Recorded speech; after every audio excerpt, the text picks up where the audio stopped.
this afternoon about feminism, I was in. And there were arguments and counter-arguments. But I'm a fan of existential philosophy. I'll later speak to my presentation, but I thought I needed to make a contribution. And one of my favorite existential philosophers is a gentleman called Jean-Jacques Rousseau. And he has one of the quotes where he writes about freedom, absurdity of life, where he says that we are born free, but everywhere chained by society. So all of us need to reflect on that, because our arguments, our opinions, many a times when they are informed by biases, when they are informed by a worldview, which may not necessarily be true, because reality is not as is, but as we perceive it. And there is a difference between what we perceive and what is actually real. But the universals are always true. The universals of justice, the universals of good, the universals of beauty, the universals of equality, the universals of democracy are true in themselves because they are the ultimate measure of whatever we do. So you ought to weigh your argument and say, is my argument chained by society, or is my argument based on the fundamental truth? And once again, reflect and ask yourself that if we are all created in the image and likeness of God, and created with equality, and created as rational beings, because Martin Heidegger speaks about accidents and the incense. And the fundamental is that humanness is what is incense. What makes me a Ugandan and makes a Chinese, a Japanese, a European, is the humanness. The rest, called size, height, wealth, where we are born, skin color, are accidents. Therefore, if we drive and go back to the essence of humanity, which is humanness, which takes us the rationality of the soul, then we ask ourselves and weigh our arguments in that manner. And I believe once we go there, we'll be able to define and say whether justice is an ideal that we should struggle for, consensus, equity, and equality are what we need, or we need to keep doing the arguments as we do them. This evening, I didn't come to discuss feminism. I just came to talk about a leader of a difference. And it's on that note that I asked Frank to put slide 1 on top. Let's go to the next slide.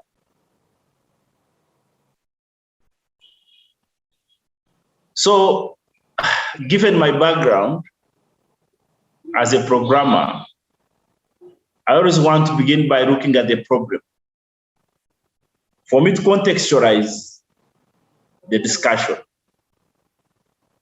And I've looked at the problem in 2 dimensions, 1 at the individual level and 2 at the structural level. And we have chosen to talk about the leader of a difference this afternoon, ladies and gentlemen, is because I'm speaking to leaders. So first of all, you are people who are privileged to be where you are. Why do I say you are privileged? Those of you who saw results of primary 7, in 2013, enrollment was about 1.8 million.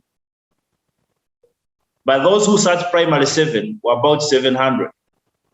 And those of you who saw results of senior 4, in 2009, they enrolled when they were 1.55 million. But those who finished senior 4 were about 330, including those who had repeated. Now, if you look at the ones of senior 6, you're going to be amazed. And if you consider those who are in institutions of higher learning in this country, they are less than 10%. So first of all, you are in a position of privilege because you are in the 6 or less than 6% of Ugandans that occupy a position of privilege and are in the university. 2, you are leaders. You've been chosen to be debate presidents. The title, I believe, you do not hold just because you hold it. You hold it because you have been called to serve a purpose. But then as a leader and a privileged Ugandan, you are enclosed in challenges, both self and structural. And that's where I want to begin from. And the first one is the self-centeredness. We have long forgotten the Ubuntu. When you read the Common Man's Charter of 1963, when you look at the Constitution and the 68 speeches that were made by the presidents at the African Union, they all talk about one important thing. Ubuntu in different languages. Obote and his Constitution and the Common Man's Charter speaks about what looking out for your brother, the common good. But we are in a country today where self-centeredness has taken the space. So when I become a debate president, the first thing I ask myself is, what is in it for me as a debate president? Some people have gone ahead to calculate. I supported some members of parliament in the last elections and other leaders, and they would calculate and say, okay, if I spend 500 million and I'm giving each person 5,000, how much am I going to get when I'm in parliament? So we have turned into transactional leaders. And this is at the individual level. I don't know whether you ask the same questions when you are becoming a debate president or you are a selfless leader. The other biggest challenge that we face as young leaders now is myopism, which comes from the word myopic. I don't know if it exists in the dictionary or it is my creation, but I'm looking at short-sightedness. Majority of us are thinking about the daily food. When we are in our associations and societies, debate societies where we are, we're asking ourselves and minding about what we are doing today and tomorrow, not minding about what should be done 100 years from now. In other words, we do not think of our societies as being the best societies in the world. We only think about the society existing within a university or an institution. We do not think as being the best leaders and the best presidents wherever we are. We just imagine that we are in that position. Whatever happens, as long as I walk around the compound and I'm called debate president, that's enough. We lack role models because the leaders that we see today are leaders, majority, not all of them, are leaders who are corrupt, are leaders who are selfish, are leaders who do not want to leave power, are leaders who are egocentric, who are practicing nepotism and others. And at the end of the day, we would want to emulate them. Today, our politics is manipulated by money. So the commercialization has gone from the national level to our individual debate societies, to universities, to guild races, and what have you. So we don't have models. So it's really disturbing that society has gone there. But again, we can change. The other individual challenge that we have is we have a poverty mind. And the poverty mind is a killer. A poverty mind is a mind where you think for you to be a leader, you must hold a position. A poverty mind is a mind where you look at Mahad and you think Mahad is occupying your position, therefore you need to kill him. A poverty mind is a mind of competition rather than complementarity. A poverty mind is a mind that does not think beyond today, but only thinks about the stomach. And for me, these are some of the individual challenges that we face as people in position and leaders today. Next slide, Frank. So let's look at the structural level. What challenges do we face? Frank?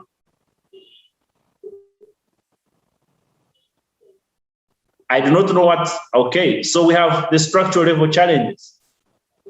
And I've started with poverty. Now, one of my great inspirational leaders, whom people have started criticizing today, Madiba Nelson Mandela, and if you've not read his book, The Wrong Walk to Freedom, please look for it and read it. He says that poverty, like apartheid, is a creation. Let me tell you, ladies and gentlemen, the poverty we have in this country is a creation. There is no way we can be a country blessed with nature. There's no way we can be the part of Africa. There's no way we can have a balance of opportunities and yet remain languishing in poverty. But it's a challenge we have today. This morning I was speaking with two young girls who scored 17 and 18, and they cannot go to a high school. And I've been looking around for schools that can give them scholarships. Why? They cannot afford. We also have to fundraise for their scholastic materials. I know some of us have lived that poverty, and we know it wherever we are, that we spend days. We know there are women and girls who do not have pads. The story was in the case of young girls who are being demanded sex for a pad. The story of poverty in this country is so bad. But it's the reality. And it's the challenge that we face as young people. And what is shocking is that the poverty levels have increased. 2013 we were at 19, today we are at 21.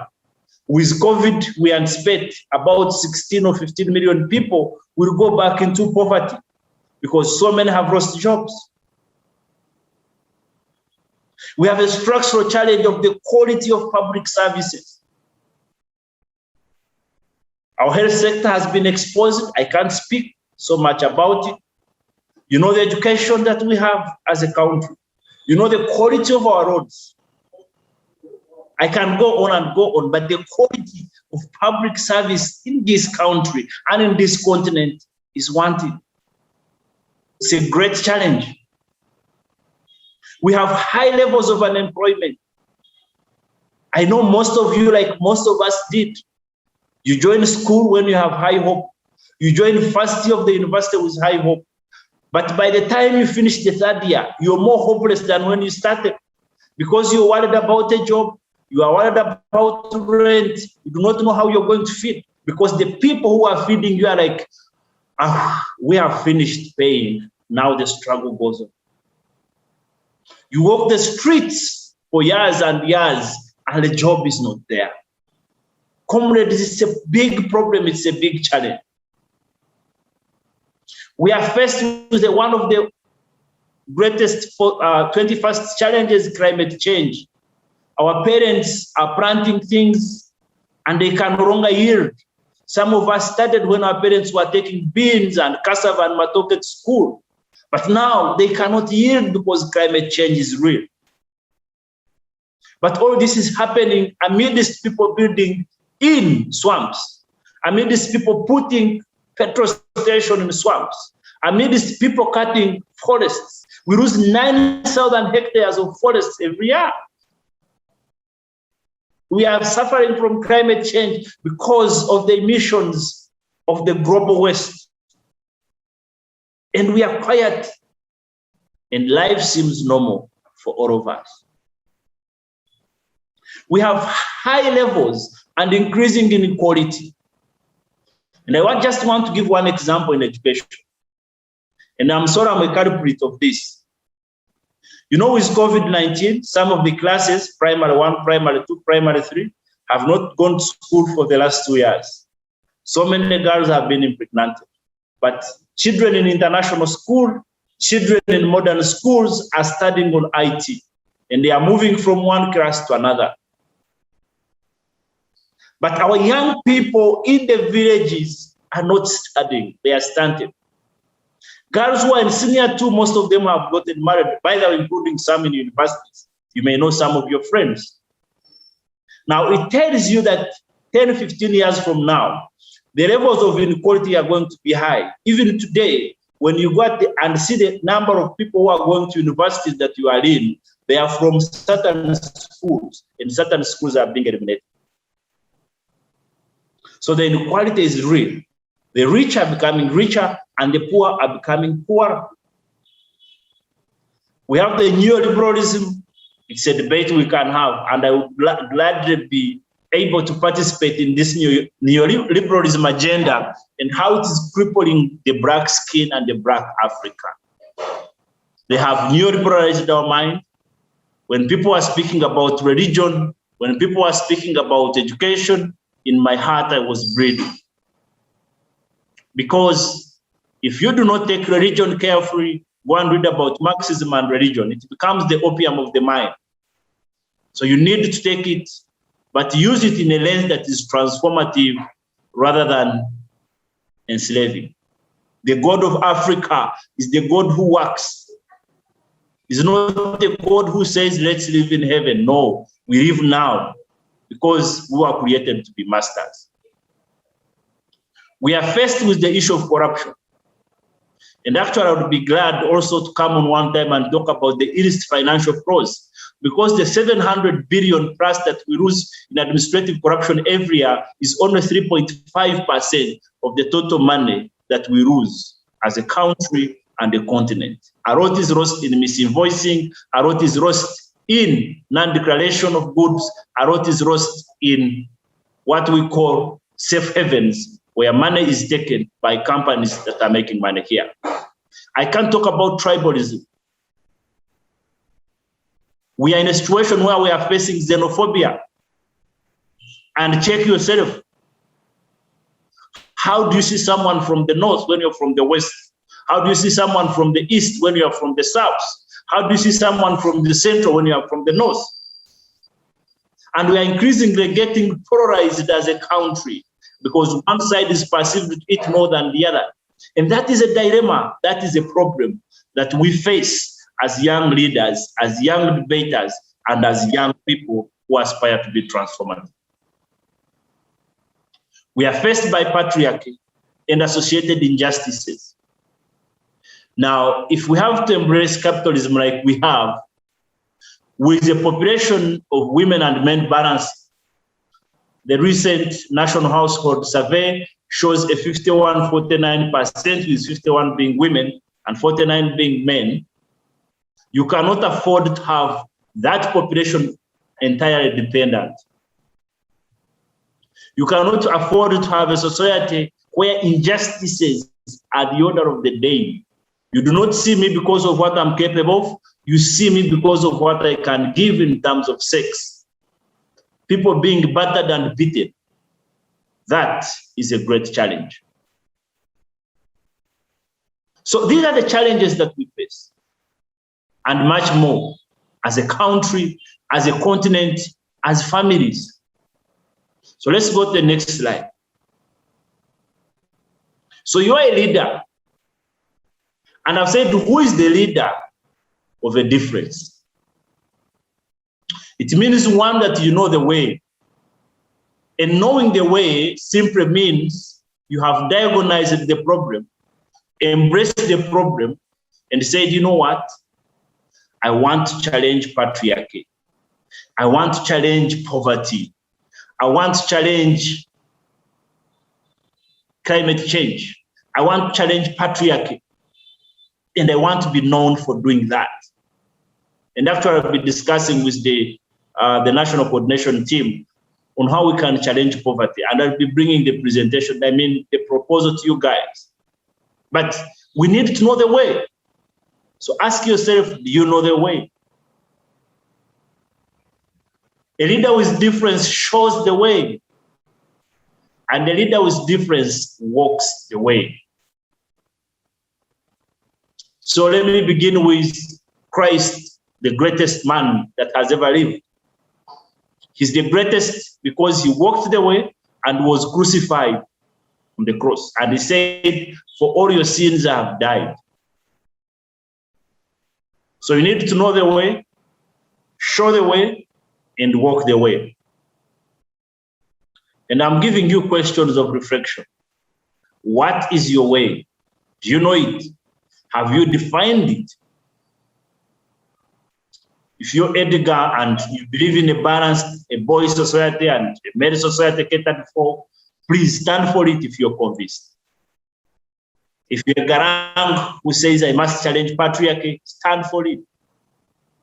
What do you want to be known for? I know on your debate president's platform, WhatsApp, when you talk about feminism, Edgar will be there. I normally see Garang will be there, and the others. So choose what you want to be known for in society and stand for it. Martin Luther says that if you cannot stand for anything, it simply means you can fall for anything. Ask yourself, are you ready to pay the price? Are you ready to pay the price? Do you have a mentor? And do you have a winning team? There is no battle that can be won by an individual. The battle is always won by a team. Teams win the championship. Even in athletics, where you think the individuals are winning, they always have to have set pacers. So these are the questions that you need to ask yourself and measure. If you don't have a winning team, begin to create it. If you don't have a mentor, look for one. If you're not ready to pay the price, quit the race. If you do not know what you want to stand for, stop speaking. If you do not know your way, better find it. Next slide.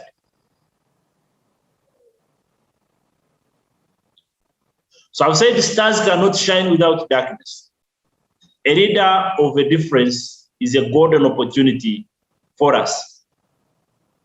I have mentioned all those problems so that wherever you are, you begin to locate where your passion lies. And let me tell you, if I was asked which generation I want to be born in, I would say now, because Uganda now is a time where you can stand and be counted, because the challenges are many. So identify where you want to go and shine. The problems are many. And if all of us chose one where we want to be, would form great teams and eventually would be stars that are providing light. I like that gospel in Matthew, which says, I think it's Matthew 7 something. I want to be the salt of the earth and light of the world. But when salt loses its saltness, it ceases to be salt. So choose what you want to be. Choose to be the star. But when you are a star, what are you shining? That when you walk in the room, when you walk in the community, when you walk wherever you are, then they are able to say, wow, the light of poverty against poverty has come. The light against patriarchy has come. The light against inequality has come. The light against tribalism has come. They say, you know what? This guy never associates with nepotism. He never associates with tribalism. And that will be your brand. Next slide. So, what we need, I'm just trying to provide the way forward, because I'm told, usually I use it to leave people with question marks, but increasingly I'm told I should point some cursors, not necessarily the truth, like I said, but cursors. One, identify the cause. That I've given you a variety. Two, identify the winning team. Guys, if you have friends who do not have similar aspirations like you, quit them, chase them, find other friends. Birds of the same feathers flock together. Identify a winning team. Identify people who believe in what you believe in. Aspire to be abnormal in normal times. If you are working in your school, if you are working in your family, if you are in society and you're doing what others are doing, count yourself not a change maker. Just count yourself. Normalcy, and when you're normal, you cannot do anything. You cannot challenge the status quo. And the status quo is bad. The status quo is stinking. So you need to be abnormal. You need to live an abnormal life. When people are saying right, right, right, say left. See something wrong all the time. Be an outlier. I do not know anybody. I believe when Martin Luther King said, I'm going to start a black liberation, everybody must have said, you are mad. I know one man, I have read about the Capricorn Revolution. Galileo Galilei, when he said, you guys, it's actually the earth that rotates around the sun. He was excommunicated from the church because then at around the 14th century, there was only one church. It was the state, and the state was it. And because in the book of Joshua, they say the sun stood still for the Amorites, for the Israelites to inherit the Amorites, the church would never believe. But you know, when Galileo Galilei had been excommunicated and was stepping out of the door, he said, you know what? I've said the truth. Even when you excommunicate me, I have said it. And it took so many years, 5 centuries, for Pope Paul II to apologize and say, we were wrong to excommunicate Galileo Galilei. Armstrong and others, the white brothers, when they were inventing the plane, the aerodynamics was a new concept because everybody was saying, with the gravitational pull, whatever goes up must come down. They didn't understand that there can be an opposite force that you can use to ensure that the plane stays in air. All of us enjoy it. So you must be abnormal in your ways of doing things. Aspire to be an outlier. As a leader, don't be like other leaders. Just be that outlier. Research and read. We have a challenge today as young people, and as civil society, we are spoiling you. Because when we are programming, we are like, you know, young people do not read, so just create small videos. Young people do not read, so just create small sentences. We are burying you. The depths of the knowledge is in research, is in reading, counter-reading, read the theory, counter it, think about it, compare it, and be able to understand the behind of the behind and the behind of the behind until you find the truth. Knowledge is not elementary knowledge. It is experience, understanding experience, judgment of that experience, and reflective insight of that judgment. Find a mentor. Find someone you can talk to in your line of duty. Mobilize the people for the cause.